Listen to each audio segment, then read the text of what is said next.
Why do you pace back and forth when you need to solve a difficult problem? Why does scribbling endlessly during an important meeting seem to help you think? And why does talking to yourself out loud unlock solutions that silence keeps hidden? The answer to this reveals a secret about how your brain actually works, and I am going to prove it to you. In an experiment at Stanford University, a place where great ideas are expected to be born in silent libraries and pristine laboratories, a professor did something that seems counterintuitive. He took his students out of their chairs and told them to walk around the campus while trying to solve complex puzzles. The result was incredible. Those who walked generated 60% more creative solutions than those who stayed seated. But the detail that really kicked off our investigation was what they said afterward. Most of them did not even realize they were doing it. For them, it was an impulse, an automatic instinct, as if the body knew it needed to move so that the mind could fly. And this impulse is part of a hidden pattern in behaviors that society usually labels as distraction, a lack of focus, or even laziness. Doodling during a lecture, daydreaming while staring at the wall, obsessively changing interests every few months. These are actions that seem disconnected, but modern neuroscience has discovered they are markers of something much deeper. For decades, these behaviors were studied separately, like islands of knowledge without bridges. It required a new approach, one that could analyze millions of behavioral data points, neuroscience studies, and personal accounts without human bias. We utilized the advanced artificial intelligence axiom to find the connection, the golden thread that unites all these seemingly random acts. Axiom showed us that the answer does not lie in bigger or faster brains, but in brains that are fundamentally different. A neuroscientist named Rex Jung spent 20 years scanning the brains of people with extremely high cognitive capacity and discovered what he calls neural efficiency. This simply means that these brains use less energy to solve the same problems. While most people, to find something in the dark, turn on every light in the house, wasting enormous energy and illuminating unnecessary rooms, the brain with high neural efficiency does not do that. It knows exactly where the object is and goes straight there with a small flashlight. It does not work harder, it works smarter. And all this efficiency does not show up in tests or school grades. It manifests in these automatic habits we mentioned. The brain is not being lazy. It is saving energy for what really matters. It is not distracted. It is optimizing. And the most misunderstood habit of all is daydreaming.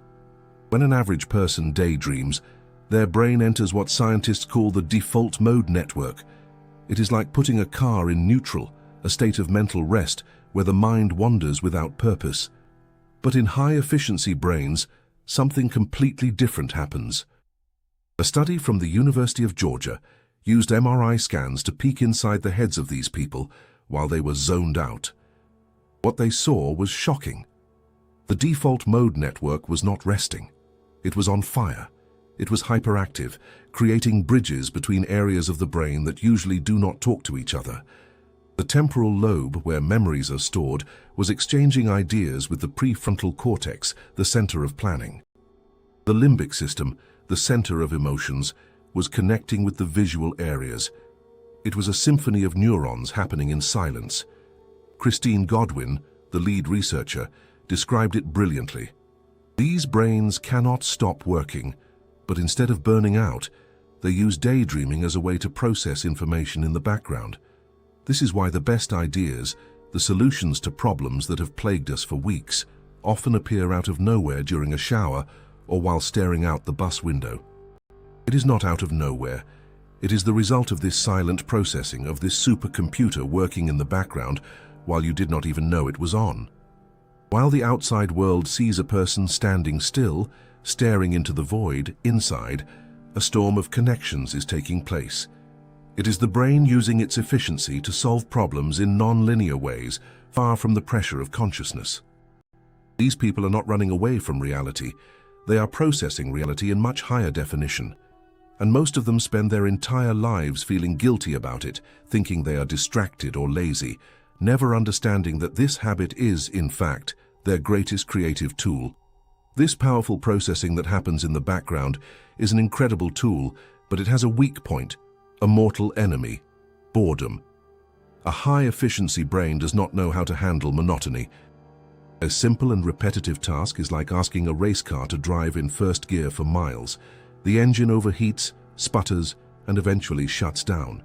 And it is to combat this shutdown that a habit emerges which tends to drive parents and teachers crazy: doodling.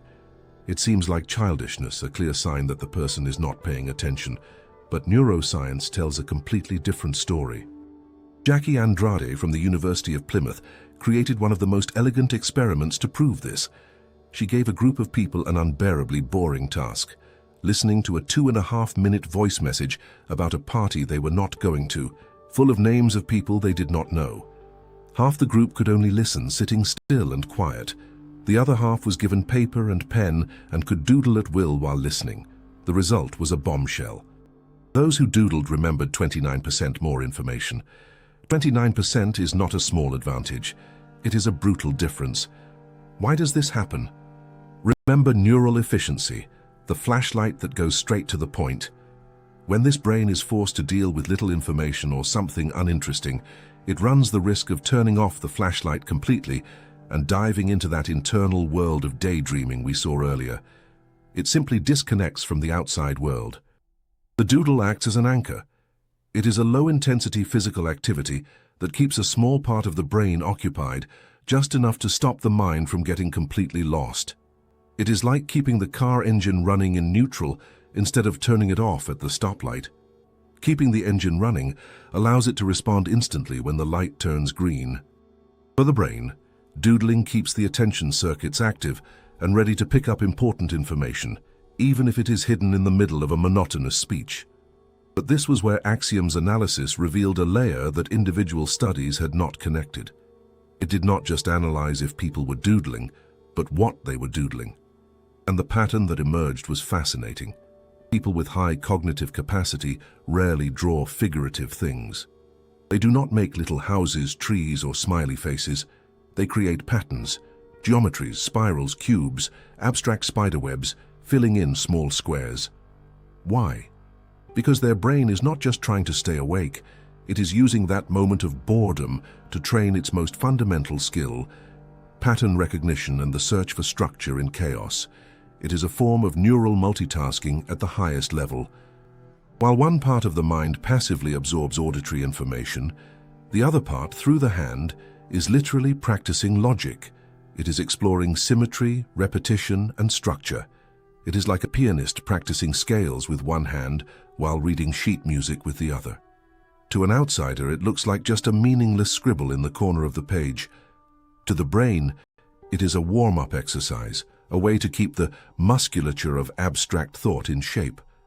Those patterns are not a distraction from the lecture. They are a visual echo of how that person's brain organizes information. It is the architecture of their thought made visible. Their doodles are not trash. They are the map of a mind refusing to remain idle, optimizing every second to process, connect, and understand the world, even when the world insists on being uninteresting. It is the sound of a high-performance engine refusing to shut down. If the high-efficiency brain needs movement and patterns to stay focused on the outside world, it makes sense that it would also communicate in a way that reflects this need for complexity. Communication for it is not just an exchange of information. It is an exercise, a puzzle, a dance. This need for complexity generates a trait often misinterpreted as aggression or arrogance: sarcasm. For most people, sarcasm is just a type of humor, often biting. But for the brain, it is a true session of mental gymnastics. When someone uses sarcasm, they are not just saying the opposite of what they think. The brain is executing a series of complex operations in milliseconds. It analyzes the real situation, instantly inverts the meaning, and adds a layer of tone of voice and facial expression that may or may not correspond to the inversion.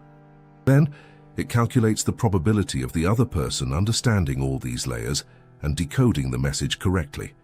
It is a cognitive juggling act that requires processing on multiple levels at the same time. Literal, direct communication is like walking on a straight, flat road. Sarcasm is like driving on a rally track full of curves, jumps, and obstacles. Li Huang, from the prestigious business school INSEAD, put this to the test. He created scenarios where 300 people needed to use or interpret sarcasm, and immediately after, gave them problems that required creative thinking. The result was astounding. The people who were exposed to sarcasm solved 64% more creative problems. Sarcasm does not just express creativity, it literally generates it, forcing the brain to think abstractly and see the world through multiple lenses simultaneously. For people with high neural efficiency, sarcasm is not a choice. It is almost a reflex. Their brains already naturally operate in these multiple layers of abstraction, and literal communication seems monotonous, incomplete. It is like asking a virtuoso pianist to play a symphony using only one finger. They can do it, but it is a painful simplification of their capacity. This need to process information in a richer way does not happen only in communication with others. This internal complexity spills over into a fourth habit, perhaps the most stigmatized of all: talking to oneself out loud. This is not about mumbling something quietly, but maintaining entire conversations, with arguments and counter-arguments alone. Psychologist Alan Morin studied this for years and discovered a revealing statistic. While about 25% of the general population talks to themselves regularly, among people of high capacity, that number jumps to almost 70%. Axiom's analysis crossed this behavioral data with neuroimaging studies and discovered why. The high-efficiency brain frequently suffers from something called asynchronous processing speed. This means that different parts of the brain work at different speeds. The visual area might process an image instantly, while the logic area takes a little more time to analyze, and the emotional area reacts at a completely different pace. This can create true internal chaos, a disorganization of thoughts and feelings. Talking out loud is the solution the brain found to synchronize this out-of-tune orchestra. When you think in silence, you mainly use the prefrontal cortex. But when you speak, the party gets bigger. You invite Broca's area, responsible for speech production, Wernicke's area, which handles comprehension, and the auditory cortex, which hears your own voice. It is like a conductor who needs to hear all the instruments playing to manage to get them into the same rhythm. The external voice acts as a metronome, forcing the different processing speeds to align to find a common flow. Without it, thoughts can run over each other. With it, chaos transforms into clarity. This unique brain wiring, which processes the world in multiple layers and needs to self-organize out loud, does not just impact communication. It redefines the very nature of learning and creates a pattern that frustrates those watching from the outside, attracting accusations of fickleness, lack of commitment, and even immaturity, the constant and obsessive changing of interests. It is a pattern many recognize. For 3 months, the person dives headfirst into photography. They buy equipment, devour books, learn about light, composition, and editing. They reach an almost professional level in record time. And then, just as quickly as it started, the interest dies. The expensive camera starts gathering dust in the closet, and a new obsession takes its place. Now it is astronomy, telescopes, star charts, the physics of galaxies. 3 months later, molecular cooking. And after that, medieval history. To family and friends, this looks like madness. A waste of time and money, an inability to see anything through to the end, but they are looking at the wrong thing. Barbara Kerr, a researcher at the University of Kansas who dedicated her life to studying high-capacity minds, discovered that this is not a defect. It is one of the most sophisticated learning strategies the human mind can execute. These people are not collecting hobbies, they are collecting patterns. Remember neural efficiency, the flashlight that goes straight to the point. The same principle applies here. The brain's goal is not to become the best photographer in the world. The goal is to extract the essence of photography, understand its fundamental patterns of light and perspective, and then store this mental model in its arsenal. Once the pattern is deciphered and the steep learning curve flattens, the task becomes repetitive. And, as we have already seen, a high-efficiency brain hates repetition. The mission is accomplished. The tool has been forged. It is time to hunt for the next pattern. Each new interest is actually a new system of thought to be decoded. Astronomy teaches systems thinking, seeing how small parts interact to form an immense whole. Molecular cooking teaches procedural thinking, the importance of precision and sequence. Medieval history teaches narrative thinking, understanding cause and consequence over time. It was Axiom's analysis that gave a name to this phenomenon by processing the biographies of thousands of innovators throughout history. Transversal pattern acquisition. Axiom discovered that the vast majority of individuals who revolutionized their fields were not specialists who spent 40 years doing the same thing. They were serial generalists, people who brought patterns from one field to solve problems in another. This is why we find physicists making revolutionary discoveries in biology, or musicians developing new theorems in mathematics. It is not a coincidence. It is the result of this unconscious training. The brain learned to see the grammar hidden behind things. It sees that the way a colony of bacteria organizes itself has a similar pattern to the way a galaxy forms. It understands that the structure of a Bach fugue and the logic of a computer code share principles of recursion and harmony. Each abandoned hobby is not a failure. It is not a grave of a lost interest. It is a new lens the person adds to their collection. It is one more tool in a box that becomes increasingly versatile. They might not be a photographer anymore, but now they think visually with more clarity. They might have put away the telescope, but now they understand complex systems in an intuitive way. These passing obsessions are the method their brain uses to build a mind capable of solving problems that no one even knew existed, connecting dots that no one else could see. This tireless search for patterns and connections shapes the way a person learns and communicates, but it does not stop there. It spills over into the physical world, into the way they organize their own space. And this is where we destroy one of the most persistent myths about genius. The idea that a brilliant mind needs a perfectly ordered environment to function. In fact, for many of the most creative brains, order is a prison and chaos is freedom. This trait, messiness, is a constant source of conflict. It is the chaos that irritates parents, teachers, and co-workers, but it is a crystal clear sign of a brain operating on another frequency. And the person who proved this definitively was Kathleen Vohs from the University of Minnesota in an experiment of brilliant simplicity. She took 188 people and divided them into two groups. The first group was put to work in an impeccable office where every paper was aligned, every pen in its proper place, an environment of absolute control. The second group entered a room that looked like it had been hit by a hurricane, papers scattered, books piled up with no apparent order, that creative chaos many of us know well. The task was the same for both. Invent new uses for ping-pong balls. The results were incontestable.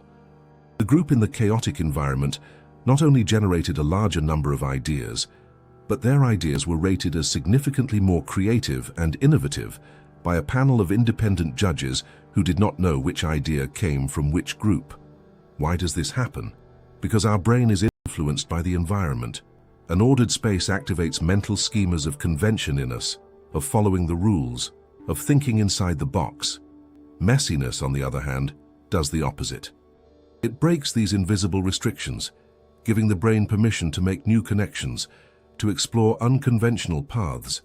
It is like taking the reins off a racehorse. For a mind that already has a natural tendency to think outside the patterns, chaos acts as an amplifier. But pay attention, we are not talking about filth or lack of hygiene. We are talking about what researchers call functional mess. It is a chaos that possesses its own internal logic, even if it is invisible to others. It was Axiom's analysis that, by processing the journals and descriptions of the workspaces of hundreds of innovators, decoded this logic. Axiom revealed that this organization is not based on artificial categories like alphabetical order or dates. It is based on neural associations. That pile of papers that looks random is actually organized by projects or by the connection between ideas. Those books piled horizontally have a thematic order that only makes sense to the person who put them there. It is a physical map of the person's mind. Einstein, and this is a documented fact, not a legend, had a desk that was the epicenter of legendary chaos. When questioned about it, he gave an answer that sums it all up perfectly. If a cluttered desk is a sign of a cluttered mind, of what then is an empty desk a sign? He was right. his mess wasn't laziness. It was the physical manifestation of a brain that prioritized connections above conventions, ideas above appearances. For that mind, wasting energy to organize papers into perfectly labeled folders is a waste. Remember neural efficiency? It is the same logic. Energy is a precious resource, and it is better to use it to solve the equation of the universe than to align paperclips. Chaos was not the enemy of his work. It was the ecosystem where his ideas were born and connected freely. All this efficiency, this ability to see patterns, to learn at high speed, and to create in the midst of chaos, seems like a superpower, and in many ways it is. But every coin has two sides. All this processing speed, this brain wiring that operates on a different frequency, comes at a price. And that price is often silent suffering. The first symptom of this overload is chronic boredom. And we are not talking about the common boredom we feel in a bank line. It is a boredom that physically hurts, that generates deep anxiety, that can manifest as headaches or nausea. The University of Virginia demonstrated the depth of this torment in a brutal way. They put people in an empty room for 15 minutes, with the sole instruction to be alone with their own thoughts. But there was an option. In the room, there was a button that, if pressed, would give the person an electric shock. A painful shock, not dangerous, but definitely unpleasant. The result was frightening. 67% of men and 25% of women preferred to electrocute themselves rather than stay alone with the mental void. They chose physical pain over boredom. Now, imagine what it is like to live with a brain that processes the world 2 or 3 times faster than average. A class that is normal for others, for you, is like watching a video in slow motion. Conversation that is interesting to others, for you, is predictable, because your brain has already calculated where it is going, what everyone is going to say, and how it will end. It is like being forced to watch the same movie 100 times. Boredom is not a choice or a sign of impatience. It is the inevitable consequence of a mind that moves faster than the world around it. And when this brain does not receive enough stimuli, it starts creating its own. This is why many of these people move endlessly, tap their fingers on the table, shake their legs.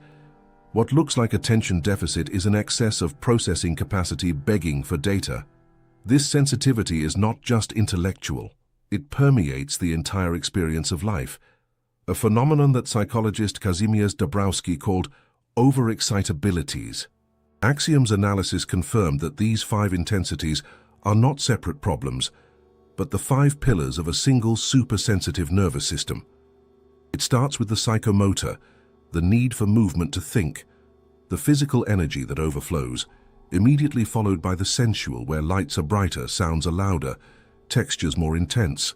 A tag on a shirt can be torture. A background hum that no one notices can make concentration impossible. This feeds the intellectual, a curiosity that never goes out, the compulsive need to ask why. But it is the last 2 that cause the most suffering. We have emotional overexcitability. It is not just feeling more, it is feeling with more complexity. It is the ability to feel joy and sadness at the same time for the same thing. It is emotionally understanding multiple points of view in a conflict, which makes it impossible to take a side simply. It is like having emotional synesthesia, where every feeling comes accompanied by 5 others, creating an internal experience overwhelming in its richness and pain. And finally, the imaginational, the inability to turn off the imagination. While participating in a conversation, the mind is creating alternative scenarios, building parallel worlds, imagining the inner life of everyone around. It is exhausting because there is never mental silence, never cognitive rest. These people live reality and 10 more alternative versions of it all at the same time. These are not gifts that can be switched on and off. They are the factory settings of a brain that feels, sees, and processes life in high definition 24 hours a day. This overwhelming sensitivity gives rise to the final habit, the inevitable consequence of a mind that cannot stop seeing, feeling, and processing. Perfectionism. But not the perfectionism most people imagine. That desire to have everything tidy and flawless. It is something much deeper and more painful. It is the curse of being able to see in everything how that thing could be better. Linda Silverman, who directs the Gifted Development Center, describes this as having X-ray vision for defects. It is not a choice. The brain automatically detects the flaw, the inefficiency, the unrealized potential.